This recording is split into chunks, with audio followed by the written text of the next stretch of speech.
క్షేమముగా ఉన్నప్పుడు మాట్లాడతాడు. అంటే నీకు రోగం రాకమునిపే మాట్లాడతాడు. మనం వింటే కదా అవి తింటే రోగం వచ్చిద్ది అని ముందలు చెప్తారు. ఇంట్లో వాళ్ళు చెప్పని, వీధిలో వాళ్ళు చెప్పని, దైవజనులు చెప్పని. మన వాళ్ళకి ఎప్పుడు అర్థమైద్ది అది? దాన్ని తిన్న తర్వాత దాని పర్యవసానం, దాని యొక్క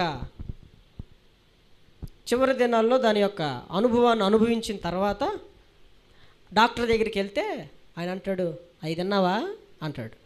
తిన్నానండి అంటాడు. తినకూడదని మరి ముందలే చాలామంది వారు దేవుడు చెప్పాడుగా. అంటే క్షేమకాలములో ఉన్నప్పుడే మాట్లాడతాడు. క్షేమకాలంలో ఉంటే అసలు మన వాళ్ళు వింటారా? అసలు బాధల్లో ఉన్నప్పుడే మన వాళ్ళకి దేవుని మాటలు అర్థం కావట్లా. కానీ ప్రతి దానిని ఏది కీడైతే మన జీవితంలోకి రాబోతుందో,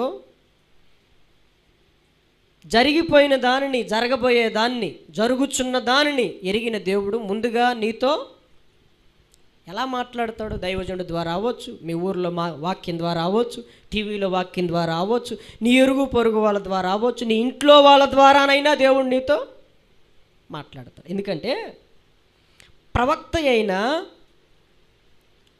ఒక అతనికి, బిలాముకి బుద్ధి కలగటానికి దేవుడు ఎవరు నోరు తెరిచాడు చెప్పండి? గాడిద. అర్థమవుతుంది మీకు ఇప్పుడు? అంటే ప్రవక్త మరొక ప్రవక్త చెబితే వినడు. నేనే ప్రవక్తని, నేనే సావుకు, నువ్వేంద్ర నాకు చెప్పేది? ఇప్పుడు ప్రవక్తకి బుద్ధి కలగాలంటే, అంటే ఆయన యొక్క మైండ్ సెట్ అది. కాబట్టి ఆయనకు బుద్ధి కలగాలంటే, ఆశ్చర్యం కలగాలంటే ఇప్పుడు ఎవరు నోరు తెరిచి మాట్లాడాలి? గాడిద. దీన్ని బట్టి మనం ఏమర్థం చేసుకోవాలంటే, గాడిద నోరు తెరిచింది ఎవరు అంటే దేవుడే. దేవునికి స్తోత్రం, హల్లెలూయా. అంటే నీ క్షేమకాలంలో ఉన్నప్పుడు రానున్న దినం ఎప్పుడూ క్షేమంగా ఉంటామా? ఎప్పుడూ సమాధానంగా ఉంటామా? ఎప్పుడూ సుఖంగా ఉంటామా? అంటే సొలొమోన్ అంటాడు, ఎప్పుడూ సుఖంగా ఉండవు, దుఃఖం ఎప్పుడూ ఉండదు, ఎప్పుడూ బాధలు ఉండవు, కొన్ని రోజులు సుఖం, కొన్ని రోజులు దుఃఖం.